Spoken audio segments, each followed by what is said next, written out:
Al leer hoy las novelas de Asimov, te das cuenta de lo equivocados que estaban él y los ingenieros de robótica. Predijeron robots inteligentes y en 2014 teníamos el aspirador Roomba y el Dinoraptor. Es para reírse.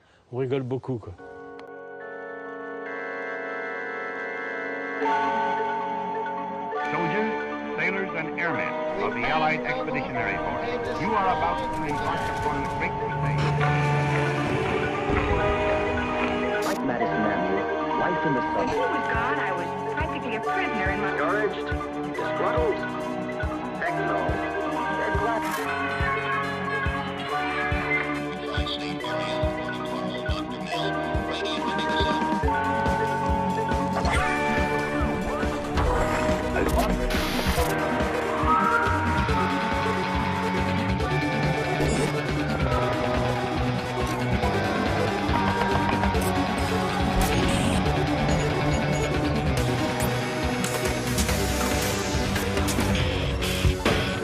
Rovolución.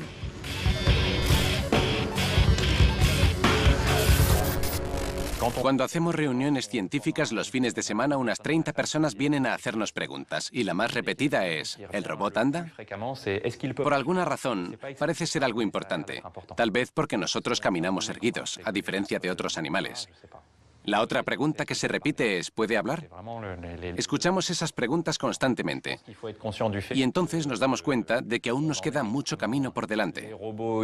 Los robots humanoides actuales no son capaces de bajar una pequeña cuesta. Se caen de bruces.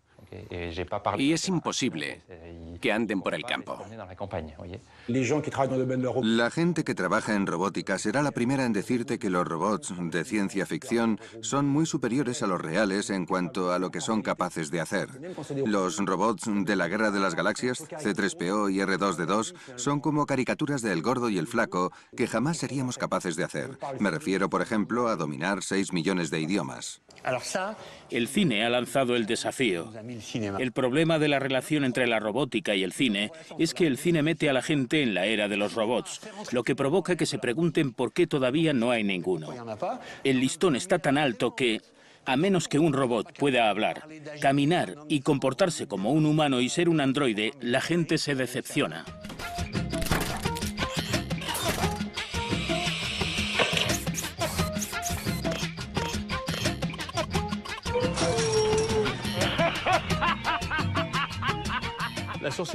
La ciencia ficción es el reino de artistas y escritores. Se trata de llevar a la humanidad al futuro. Aunque los cohetes y los androides líquidos, como los de Terminator, no existan. Aunque he leído hace poco que los robots líquidos están de camino. Se trata de ciencia ficción, pero se convierte en el plan de acción de los científicos. Creo que ciertos proyectos tienen como objetivo cosas inventadas en la ciencia ficción. La imaginación de los escritores iba por delante de la de los investigadores, que se encargaron de crear lo que los escritores habían inventado.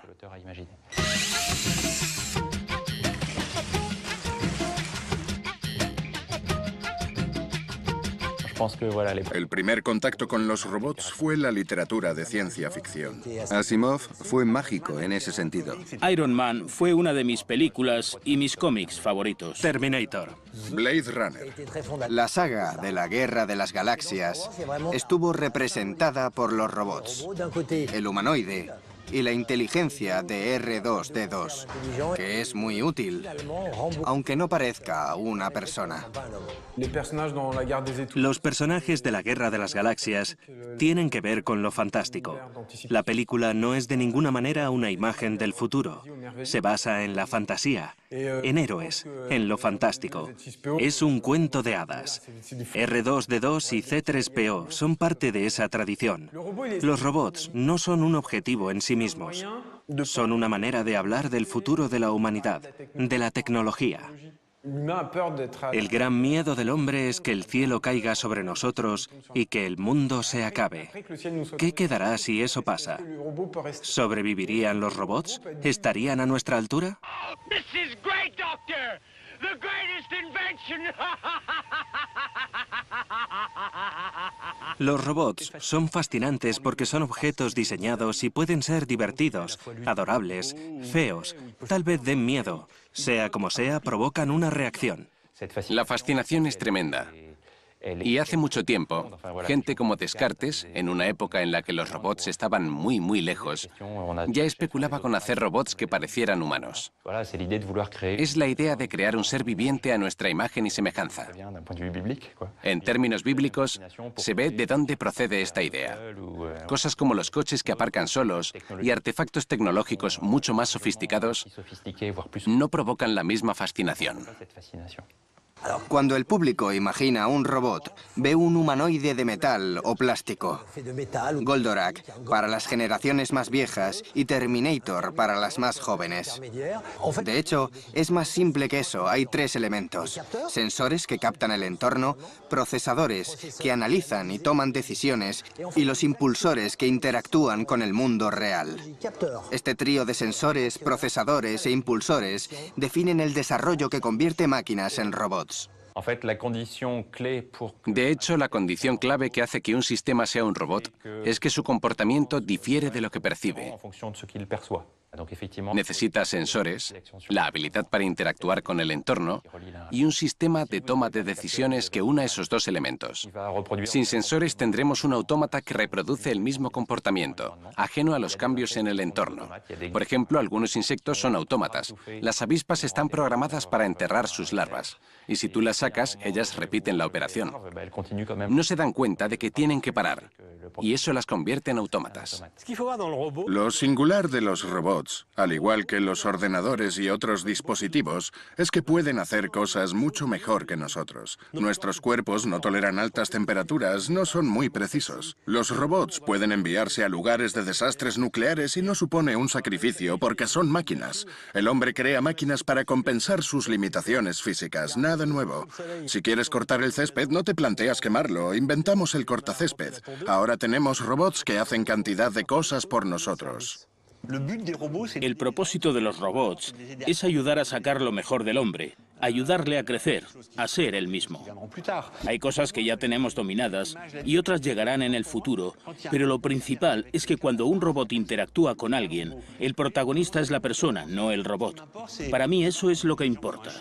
Cuando tienes un perro en casa y te sientes deprimido, el perro lo detecta y se acurruca a tu lado y te mira con esos ojitos y mueve las pestañas, y tú le acaricias y te sientes mejor. Sin hacer demasiado, el perro muestra amabilidad y cariño y te ayuda a sentirte mejor.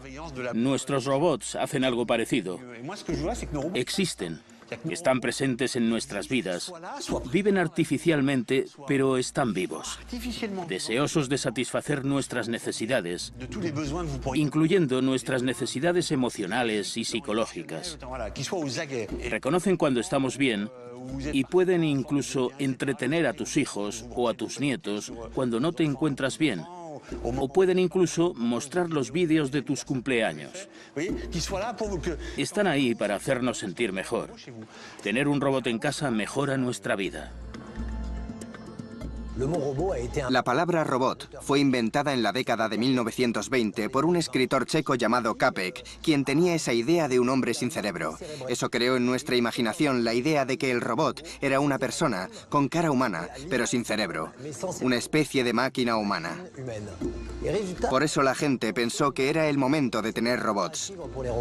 En la década de los 70 y 80, la Guerra de las Galaxias y otros inventos tecnológicos implantaron la idea de robots humanoides en la mente de la gente. Todo aparato tiene una interfaz, muchas de las cuales son incomprensibles. Las primeras pruebas con los smartphones, por ejemplo, pusieron de manifiesto que eran muy complicados. Apple sacó entonces el iPhone y todo el mundo lo entendió. En cierto modo, los robots son perfectos porque todos sabemos cómo hablar con otras personas, sabemos a dónde mirar y sabemos estrechar la mano al conocer a alguien. Les enseñas una escoba y significa que hay que barrer. Es la interfaz más extraordinaria jamás creada, algo que cualquiera en cualquier lugar puede entender. Hay que tener en cuenta que la idea del robot humanoide sugiere un robot multitarea que puede hacer cualquier cosa. Mientras que para los ingenieros, la mejor solución es hacer un robot para una tarea concreta. Las lavadoras y los lavavajillas ya están instalados en nuestros hogares. Se está desarrollando ahora el coche que aparca solo. También hay aspiradoras robot. El caso es que aún no tenemos robots que lleven a nuestros hijos de la mano al colegio, por ejemplo. La tecnología ha traído un grado de progreso inspirado por el público, pero no se ha centrado en el progreso de una única máquina que haga todo. El robot humanoide se asemeja un poco a los primeros días de la aviación. Entonces se pensaba que los aviones tendrían alas batientes, pero nunca fue así. No obstante, inspiró a los investigadores de todo el mundo para desarrollar una revolución en la aviación. Actualmente sucede lo mismo, y de la misma manera, el robot humanoide es el fundamento para investigar. Y en cierto modo funciona. Hay muchos problemas que resolver, lo que significa que queda mucho por investigar, lo que significa a su vez que tendremos muchos robots. En comparación con la historia de la física, las matemáticas, la biología, la robótica es una disciplina muy joven. Una disciplina que surgió en realidad en el nuevo milenio. Los primeros investigadores en robótica llevan mucho tiempo jubilados. Y ahora ya somos la tercera generación. Esas personas eran nuestros profesores de la universidad. Es, por lo tanto, algo muy reciente. En el pasado de la robótica, hubo un período de fantasía. Mucho antes de que existieran los microprocesadores, la gente soñaba con los robots. Querían mejorar los autómatas que ya tenían. Luego, en los años 60 y 70, cuando llegaron los primeros procesadores, apareció lo que se conocía como robótica industrial, con Francia a la cabeza. Fue como una especie de dinosaurio enjaulado que se montaba en talleres para fabricar grandes piezas industriales. Más tarde, la robótica tuvo un período de vacas flacas entre 1980 y 2000, mientras se esperaba el desarrollo de un componente vital, Internet.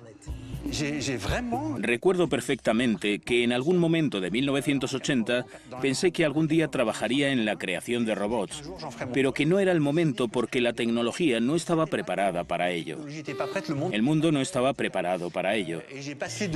Después de eso seguí evaluando la situación y preguntándome si era el momento adecuado.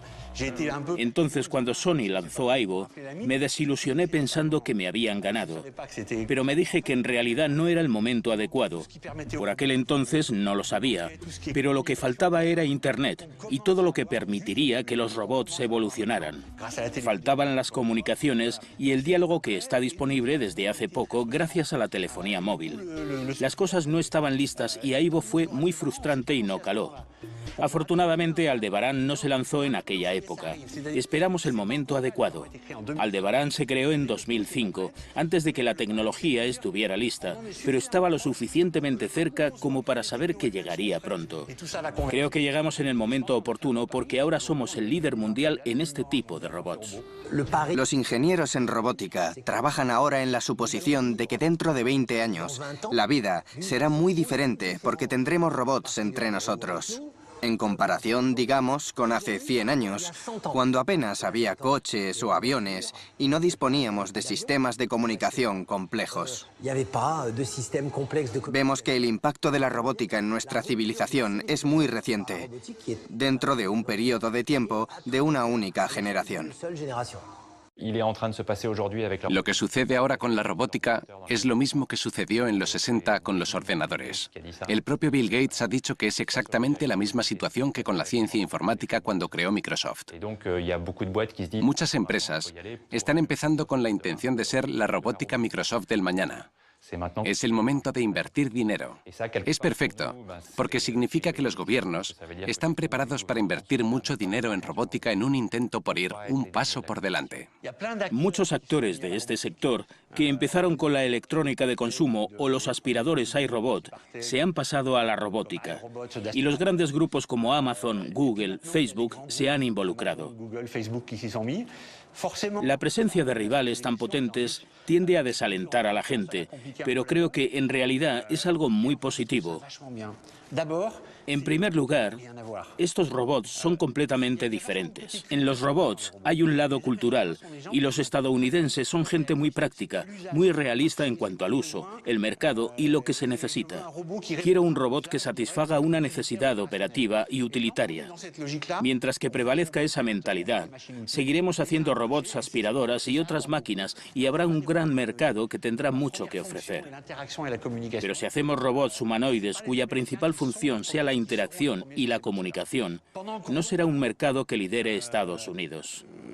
Google, Amazon y las grandes corporaciones estadounidenses que han entrado en robótica van a dirigir el mercado. Ensalzarán la robótica y evangelizarán al resto, diciéndonos que ha llegado el momento. Pero seremos nosotros quienes fabricaremos esos robots y los que recojamos los frutos.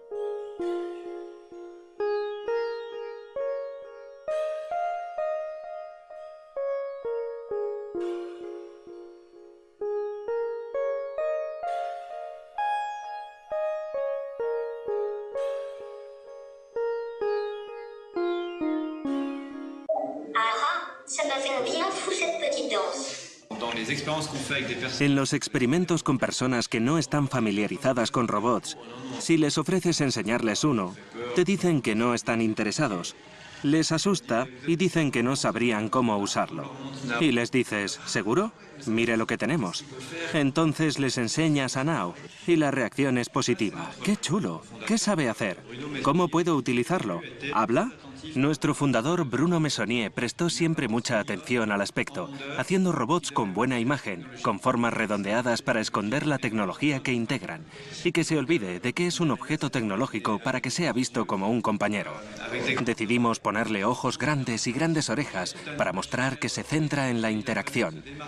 Pero dado que los robots forman parte de la imaginación colectiva, fue difícil hacer algo diferente a las ideas preconcebidas creadas por los robots de ficción.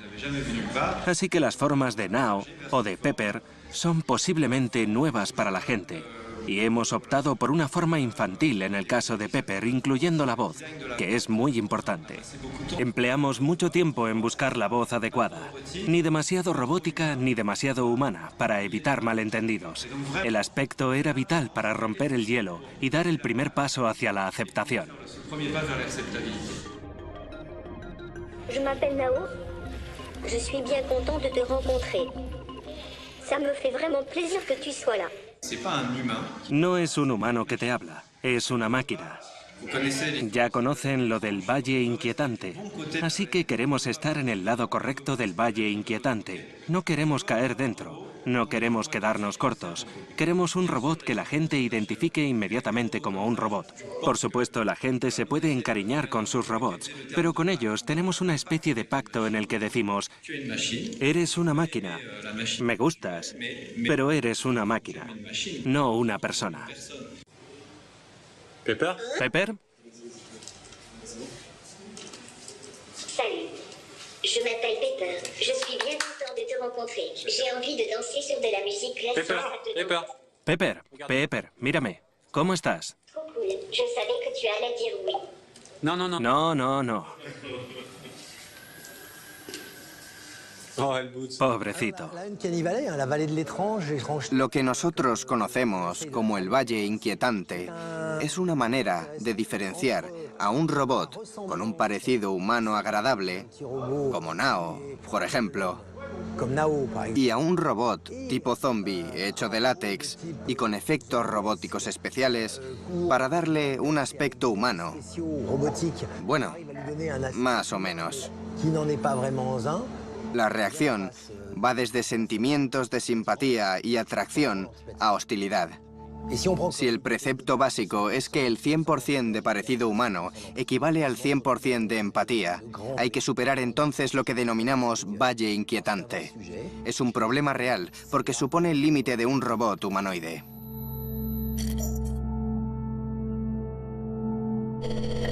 En cualquier caso, mis experimentos con robots de látex demostraron que son en un principio aterradores. Mucha gente dijo: yo no quiero tener esto a mi alrededor. En Japón, el profesor Ishiguro está trabajando en ello, intentando hacer robots que se parezcan a él mismo o a su hija o a gente lo más cercana posible. Son robots con piel, cejas, pestañas, pelo y todo lo demás a los que él llama geminoides. Está intentando que parezcan personas, lo que me parece, científicamente hablando, realmente interesante, para ver hasta dónde se puede llegar. No estoy seguro de lo que quiere la gente. Creo que la gente prefiere mantener las distancias. Saben que no es un ser humano, así que no tiene sentido el intentar hacer una especie de persona falsa que tiene el aspecto de tu vecino. Los niños que ven a Nao se comportan como si se tratara de un humano o de algo vivo, pero saben perfectamente que es un robot, una máquina. Se sienten atraídos porque es bonito y su comportamiento recuerda al de una persona. Llevamos a cabo experimentos bastante divertidos, añadiendo al modelo ACube una característica que hace que gire la cabeza cuando alguien habla. Eso crea inmediatamente una sensación de presencia. Alguien está ahí, escuchando lo que se dice. Aunque es tan solo una máquina que se gira en dirección a la fuente del sonido, no hay nada humano en eso. Pero tendemos a considerarlo una forma de inteligencia, como cuando un niño gira la cabeza para ver quién está hablando. Imitar el comportamiento humano no consiste solo en repetir palabras, sino también los gestos y los movimientos de las manos. Cuando Nao habla, mueve las manos, se rasca la cabeza, gira la cabeza, te sigue con los ojos. Puede mirar hacia otro lado y luego volverse hacia su interlocutor. Básicamente, todos esos son rasgos humanos reconocibles. Puede que no sea capaz de hacer una lista, pero cuando se ven, se reconocen como características humanas.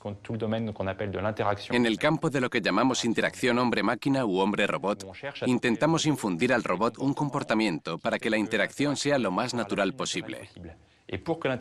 Para hacer que esa interacción sea natural, el robot necesita cierto grado de comportamiento inútil porque está transmitiendo una información. En el cine, pueden hacer que un envase de yogur parezca agradable y vivo, porque saben que un determinado tipo de comportamiento transmite cierto tipo de información. Infundir cierto tipo de comportamiento a un envase de yogur hace que parezca que está vivo. Hemos alcanzado una etapa en robótica en la que hay una apariencia de vida. Así es como se crea emoción. Ves a un robot elegir entre la ruta A o la ruta B y piensas, se lo está pensando. Afortunadamente es más sencillo que eso, pero es un escenario interesante. Al crear ese enlace se fomenta un grado de confianza básica en la robótica. ¿Se crea a través de la fantasía que tenemos sobre los robots? Es lo más probable. Pero en el futuro podremos satisfacer las necesidades básicas de la gente y por consiguiente superar este problema. Así que en vez de ser una extensión de nuestras fantasías, el objetivo está en las soluciones que nos puede ofrecer un robot. Ese es el reto de los diseñadores de robots del mañana. Es importante ser consciente de que una máquina es una máquina, con un botón de encendido y apagado y tal vez un generador, pero lo que siempre le faltará a una máquina, aparte de emoción que siempre será simulada, es la habilidad para decidir algo a partir de la nada. Un ordenador completa una secuencia de instrucciones, pero una persona de repente puede decir: estoy harto, voy a pintar un cuadro. Lo sé todo sobre inteligencia artificial y mucha gente podrá decir sí, pero podemos programar decisiones aleatorias. Pero eso no cambia nada. Sigue siendo un programa que se ejecuta en una placa de silicio. Lo que intento abordar en mi próximo guión es el hecho de que una tostadora siempre será una máquina. Sin embargo, decidimos seguir el camino de 2001, Odisea en el espacio, en la que el ordenador expresa una especie de sentimiento al final, cuando lo están desenchufando, pero en realidad es algo absurdo porque se trata de una máquina. Está marcado por lo imponderable, por lo inesperado. El astronauta al que ha expulsado de la nave consigue volver a entrar. Está más allá de su razón, más allá de su comprensión como ordenador. De hecho, yo creo sinceramente que los robots siempre serán tontos porque son máquinas. Una copia del cerebro humano solo podrá ser eso, una copia. Y eso es lo que intentamos contar en nuestra próxima película de una manera entretenida, espero. El hecho de que los robots nunca podrán ser humanos. Her es un buen ejemplo de una inteligencia artificial de la que alguien se enamora. Los sentimientos humanos podrían simularse de una manera increíblemente realista. Recuerdo que hablé con un ingeniero de robótica a principios de la década de 2000 que me dijo que sería genial porque podrías tener a tu abuelo y a tu abuela en casa. Y yo le dije, ¿no le parece aterrador vivir en una sociedad con personalidades artificiales? Su respuesta fue muy americana. No veo el peligro, solo un gran mercado. Lo más aterrador que se oye es que la inteligencia artificial es el peligro número uno para la humanidad, porque las máquinas serán capaces de crear máquinas. Eso es obvio, como bien sabemos. Y llegará el día en que ya no necesitarán al ser humano o en el que lo consideren una amenaza. Y entonces tal vez seremos expulsados. ¿Será como una película de Cameron con una guerra entre máquinas? No lo creo. Los humanos serán eliminados o marginados. Mencionamos los sentimientos y como las máquinas no tienen, no tendrán ningún reparo en eliminar al ser humano. Son solo máquinas, tostadoras, no tienen sentimientos y creo que nunca los tendrán. ¿Llegará el día en que los robots nos superen y destruyan la raza humana? Todo es posible, pero ¿llegaremos a eso? Ya sabemos que en una partida de ajedrez, el ordenador siempre gana. Una persona jamás podrá volver a ganar a un ordenador. La tecnología es tal que los humanos no pueden resolverlo tan rápidamente.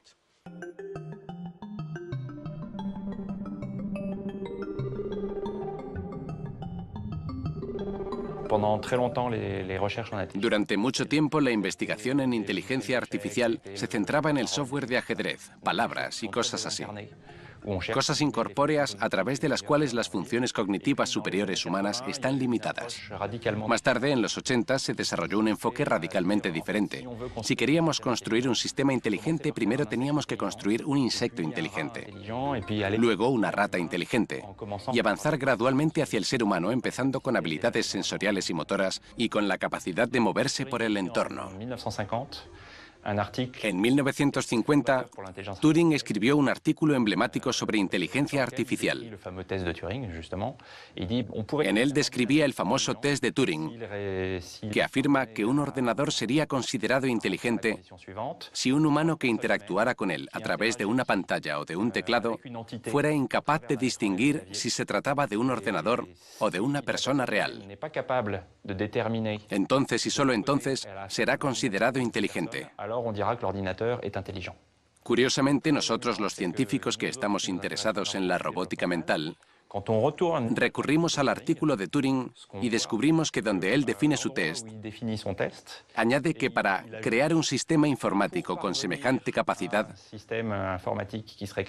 se requiere adoptar el enfoque de un niño, interactuando con su entorno y aprendiendo. Lo más curioso es que la primera generación de esos investigadores en inteligencia artificial se olvidaron de esa parte y se conformaron con intentar crear una especie de sistema experto que dominara el lenguaje. Cuando ahora releemos a Turing, nos damos cuenta de que su visión de un sistema inteligente necesita esa capacidad de aprender y de relacionarse con el entorno. Este sería el fundamento de la inteligencia. Y a un nivel mental, los ingenieros de robótica aspiran a construir un robot con los algoritmos de aprendizaje correctos que permitan desarrollar la inteligencia, tal y como lo hacen los niños.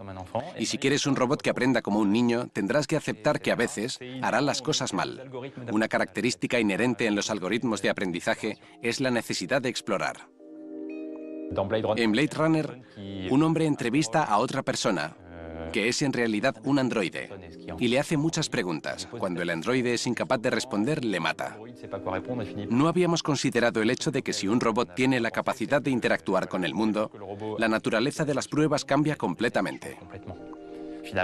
El androide no pasó la prueba de inteligencia porque no pudo responder a la pregunta. Pero aún así es inteligente y es capaz de relacionarse con el mundo matando a su entrevistador. Eso demuestra que en un sistema robótico, la capacidad de interactuar con el mundo aporta diferentes respuestas a la pregunta de qué es la inteligencia. Si se puede programar cualquier cosa en un robot, entonces se puede apagar con un simple comando. Por otra parte, en lo que al desarrollo se refiere, se puede hacer lo que se hace con una persona e infundirle valores y moralidad y enseñarle a no hacer daño a los humanos. Intentas asegurarte de que no se pasen de la raya y de que reaccionen si una persona lo hace. Esto nos lleva entonces a la pregunta, ¿por qué queremos hacer robots? Si queremos robots que hagan exactamente lo que les decimos que hagan, no es el camino a seguir. Necesitas tener algo programado. Si un robot aprende como un niño, con los mismos defectos que un niño, entonces, lógicamente, acabarás teniendo un humano adulto. Lo que nos hace plantearnos la pregunta, ¿para qué hacer robots si ya tenemos humanos? De hecho, yo creo que estamos enfocando el tema de una manera equivocada. Si consideramos que los robots están aquí para servirnos, entonces el problema es sencillo. Queremos un coche de Google, por ejemplo, para que conduzca cuando estamos cansados y poder echar una cabezada en el asiento de atrás sin tener un accidente. Tiene una tarea concreta. No le pides a un coche de Google que cocine. Un robot humanoide es un ordenador en el que se coloca un chip, digamos en el hombro, para que descargue el programa adecuado que le permite realizar la tarea necesaria. La idea de un robot con inteligencia artificial capaz de hacer cualquier cosa está muy bien en teoría, pero en la práctica es inútil, porque lo que nosotros necesitamos es una máquina que realice una tarea concreta. Si conseguimos delegar en las máquinas todas las tareas más difíciles y raras, ¿qué consecuencias habrá? Nadie lo sabe. Podría ser Wall-E o podría ser Terminator. Lo más interesante es que, en ese sentido, la ciencia ficción es como un laboratorio de experimentación social sobre las consecuencias humanas y sociales del progreso científico. En este caso, en lo referente a los robots. Si observamos las máquinas y los robots, no son intrínsecamente buenos o malos. Serán como el hombre haga que sean. Hombre o robot, no sé cuál es el futuro, pero yo diría que ambos se unirán para formar algo nuevo. Algo que resulte en un transhumanismo, que combine lo mejor de nosotros con lo mejor de los robots para crear algo nuevo. Podría incluir también lo peor de ambos, dependiendo de quién lleve a cabo la fusión y con qué fin. Mientras sigamos teniendo el control, mientras nuestra investigación sea voluntaria y no forzada, lo más probable es que el producto final sea para bien.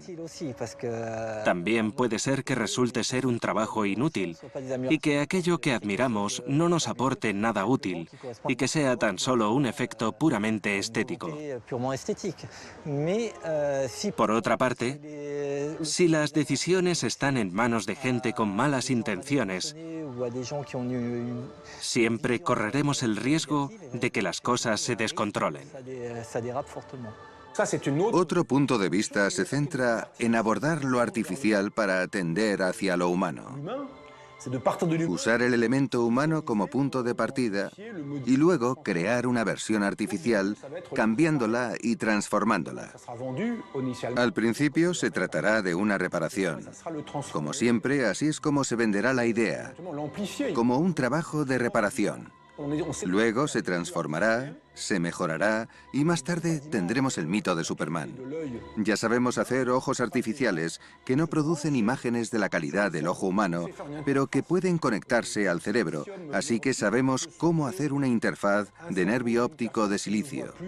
Esto permite al cerebro de una persona ciega distinguir la luz a un nivel muy rudimentario, pero ya que se pueden fabricar ojos artificiales, técnicamente podemos hacerlos sensibles a los infrarrojos. Hay gente a la que le interesa ver con infrarrojos. Soldados, por ejemplo. Así que habrá gente que empiece a quitarse voluntariamente partes de su cuerpo que funcionan para reemplazarlas por cosas que consideran más funcionales o mejoradas. Y eso presenta problemas éticos. Estamos en el campo de las prótesis, que está bien, no hay ningún problema. Luego habrá otra gente que quiera cosas de moralidad más dudosa. Como por ejemplo conectar un sapo o un animal pequeño a un robot para ver si el cerebro forma una interfaz con el cuerpo y el sapo aprende a usar su nuevo cuerpo de robot. Todo conduce a la idea de conectar un cerebro humano a un cuerpo robótico para ver qué pasa. Algunos experimentos han avanzado en esa dirección, especialmente con monos.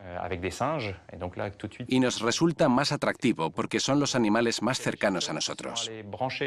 Los investigadores conectaron gran cantidad de electrodos al cerebro de un mono y luego conectaron el otro extremo a un brazo robótico. Y el mono aprendió a concentrarse para controlar el brazo robótico. Aprendió a cambiar la señal cerebral para enviar las órdenes adecuadas al brazo robótico para que cogiera caramelos y se los llevara a la boca. Pero eso conlleva poner electrodos en el cerebro de un mono después de abrirle el cráneo, cosa que no podemos hacer aún en seres humanos. He descubierto la Universidad de la Singularidad, que casualmente está frente a la sede de Google y de Apple, donde los innovadores y promotores invitan a los alumnos más brillantes del mundo a convertirse en los líderes empresariales del futuro. Son transhumanistas y su objetivo es que, puesto que podemos equipar un cuerpo humano con una válvula anular en el corazón, con un brazo artificial, con lentillas en los ojos o lo que sea, también podemos hacer algo parecido con la electrónica en el cerebro para al final tener solo componentes electrónicos.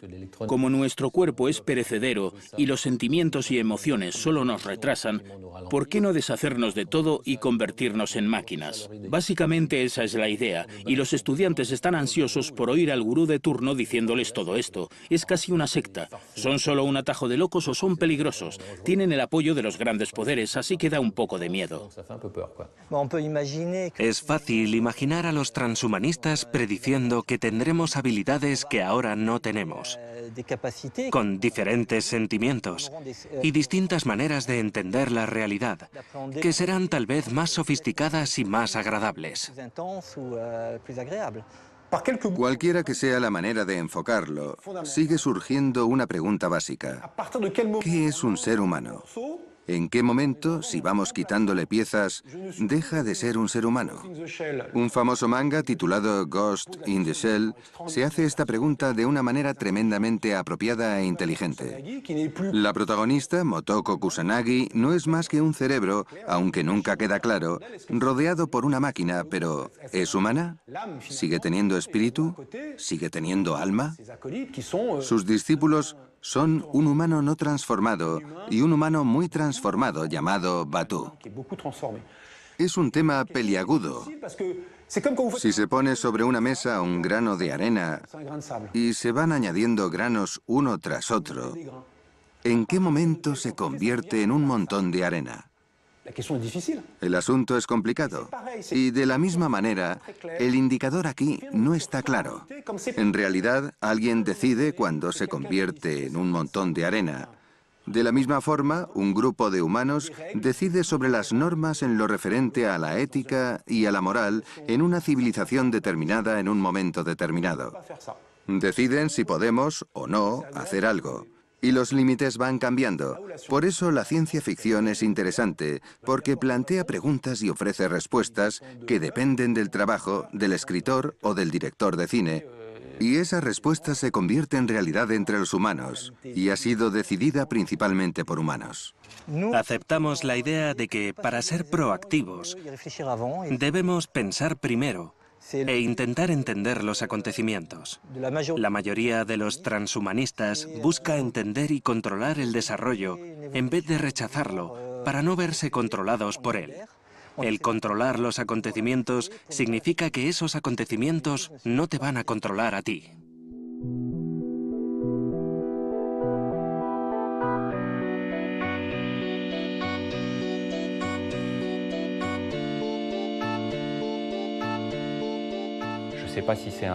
No sé si es bueno o no, pero no es el trabajo de los investigadores resolver temas éticos. La filosofía de los investigadores es desarrollar nuevas herramientas, técnicas y posibilidades. Y dejamos que sea la sociedad quien se encargue de decidir si son correctas y si deberían usarse. El tema surgió con el desarrollo de la bomba atómica y vuelve a estar presente hoy en día en relación a la robótica humanoide. Si me dijeran que continuara con mi investigación para que dentro de 3 años tengamos robots humanoides por todas partes, en las residencias de ancianos, etc., posiblemente lo dejaría. El tema ético podría disuadirme y hacerme pensar que debería estar trabajando en neurociencia, intentando entender cómo trabajan los humanos, en vez de formar parte de algo que no quieres que triunfe. El hecho es que las expectativas en torno a los robots son tales que, si decidiéramos dejar de trabajar en ellos, no estoy seguro de que pudiéramos. Tal vez hayamos superado el punto de no retorno, o pronto lo superaremos. Los mismos problemas surgen con la clonación. Sabemos cómo clonar seres humanos, pero hemos decidido prohibir esa investigación. ¿Es suficiente una prohibición? ¿Hemos sobrepasado ya el punto de no retorno en el que alguien en alguna parte acabará haciéndolo? Cuando vemos Yo, Robot o producciones protagonizadas por robots inteligentes, como la serie Real Humans, surge la cuestión de si debemos darles derechos y responsabilidades, convertirlos en ciudadanos. ¿Son ciudadanos de segunda? ¿En qué posición están con respecto a los animales? Para mí, un robot nunca se convertirá en un ser humano. Un abismo separa a las máquinas del hombre. ¿Y quién crea qué? Para mí es tan sencillo como eso. Cuando abres un ordenador ves circuitos y placas base. Es obvio que ahí nunca habrá conciencia. Y me asombra que haya gente que lo piense. ¿De dónde saldrá esa conciencia? Mi tesis versó sobre si un robot podía tener conciencia. Así que el tema subyacente era, ¿qué es la conciencia? Llegué a un planteamiento bastante negativo. La idea de que hay algo en la conciencia que no puede estudiarse científicamente. Podemos fabricar robots que tengan cierta conciencia de sí mismos, puesto que tienen conocimiento de su estado físico y de lo que están haciendo. Pero en lo que se refiere a sentir cosas, como las sentimos nosotros, no tenemos ni idea sobre el mecanismo subyacente. Yo tendría mucho cuidado en cuanto a las cuestiones de conciencia con los robots. Hay un experimento sencillo que demuestra la dificultad del tema. De hecho, es muy complicado determinar si una entidad tiene conciencia o no. Por ejemplo, yo me inclino a pensar que eres consciente porque te pareces a mí. Hay gente que cree que un perro tiene conciencia, otros no. En el caso de las ostras, todos tendemos a pensar que no la tienen, pero puesto que no tenemos acceso a ello, no lo sabemos. Tal vez las ostras tengan conciencia y una vida interior muy rica, pero no tenemos manera de saberlo. Nuestro único acceso es a través de nuestra propia experiencia, en primera persona, así que incluso si pudiéramos hacer un robot que en teoría tuviera conciencia, nunca lo sabríamos con certeza. El problema con los robots humanoides es que se integrarán fácilmente con los seres humanos, o al menos con los animales. Tendremos una especie de conexión emocional con ellos y ciertas expectativas en cuanto a lo que pueden hacer. Si alguno comete un error, diremos que no funciona, que es una mala máquina. Y si el error tiene consecuencias graves, buscaremos a quién culpar. La principal cuestión ética es, ¿quién es responsable? ¿Es esta máquina autónoma responsable de sus decisiones? ¿O es el programador? ¿O es el fabricante que contrató al programador? ¿Hasta qué punto de la línea de creación del robot hay que ir para encontrar al responsable? Estos temas tendrán que tratarse. Ahora mismo, solo se piensa en si un robot necesita un seguro de responsabilidad civil. No te imaginas la cantidad de veces que he hecho esto a lo largo de 2 años y medio. Encenderlo y apagarlo, encenderlo y apagarlo.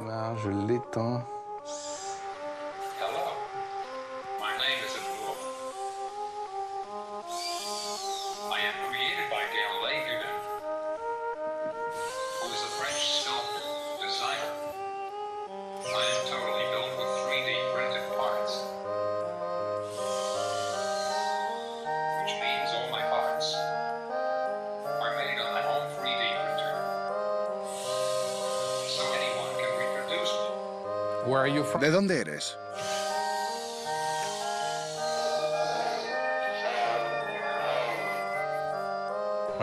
Me encanta todo esto. Soy un gran fan de las películas de ciencia ficción, con o sin robots.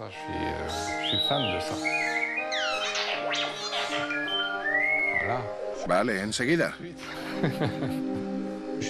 Esto no es un laboratorio. Mi intención no es construir un robot para desarrollar una máquina. Es una escultura. Es un proyecto personal. Le he puesto lo que me apetecía ponerle y, por supuesto, hablo de él con mucho cariño.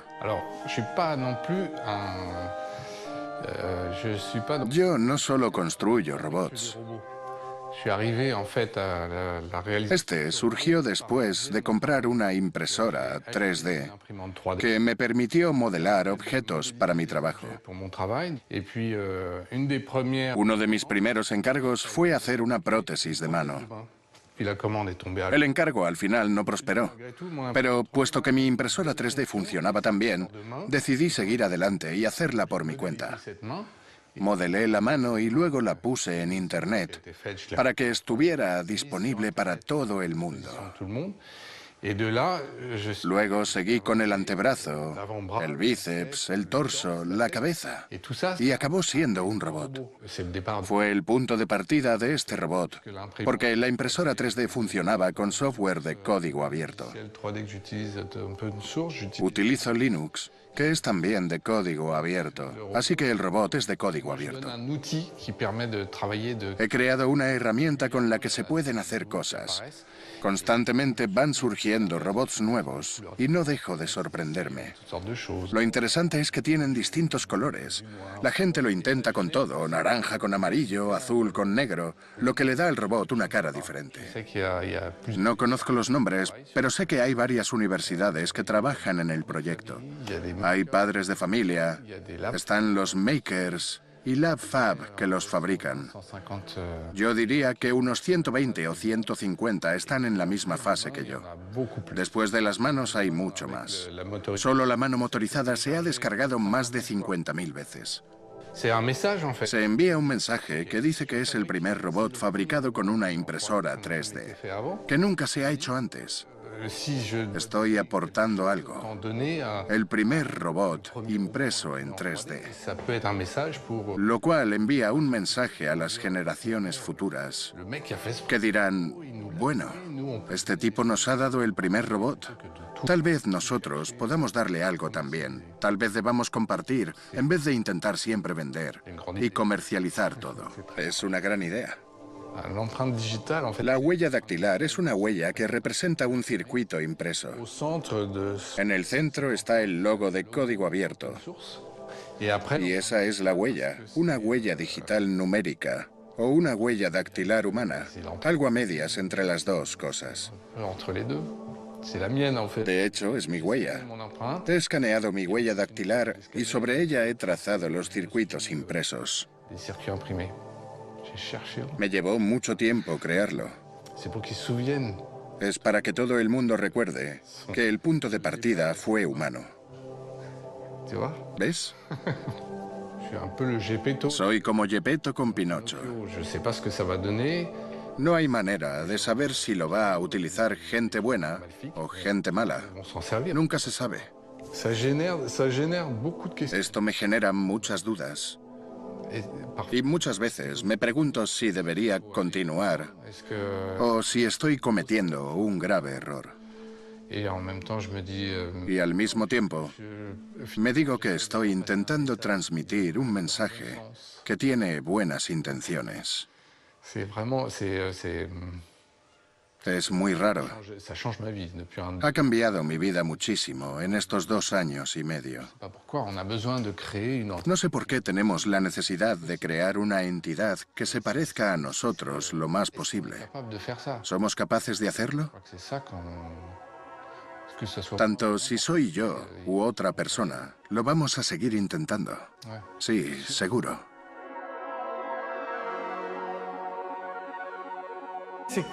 El verdadero objetivo de la humanidad es alcanzar la eternidad, sobrevivir, vivir, existir. Es algo intrínseco a nuestro ser, va en nuestros genes. Todos luchamos por ese objetivo y por eso procreamos y hacemos obras de arte con la esperanza de que sobrevivan. Y en realidad eso es el robot. Lo diseñas o construyes, das vida a algo que va a sobrevivir, que va a perpetuar algo, que va a perpetuar tu trabajo, tus ideas. Y mejoradas y corregidas, originarán nuevas investigaciones. Ese es el meollo de la cuestión.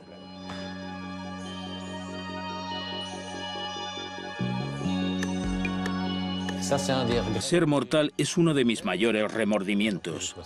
Tengo 60 años y no sé lo que va a pasar dentro de 30, 40, 50, 60, 70 o 100 años. Y me encantaría verlo.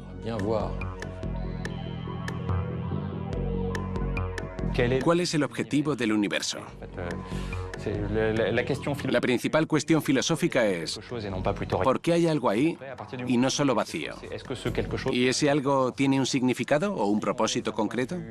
Desde un punto de vista humano, el propósito es preservar la humanidad y asegurarse de que continúa desarrollándose y creciendo.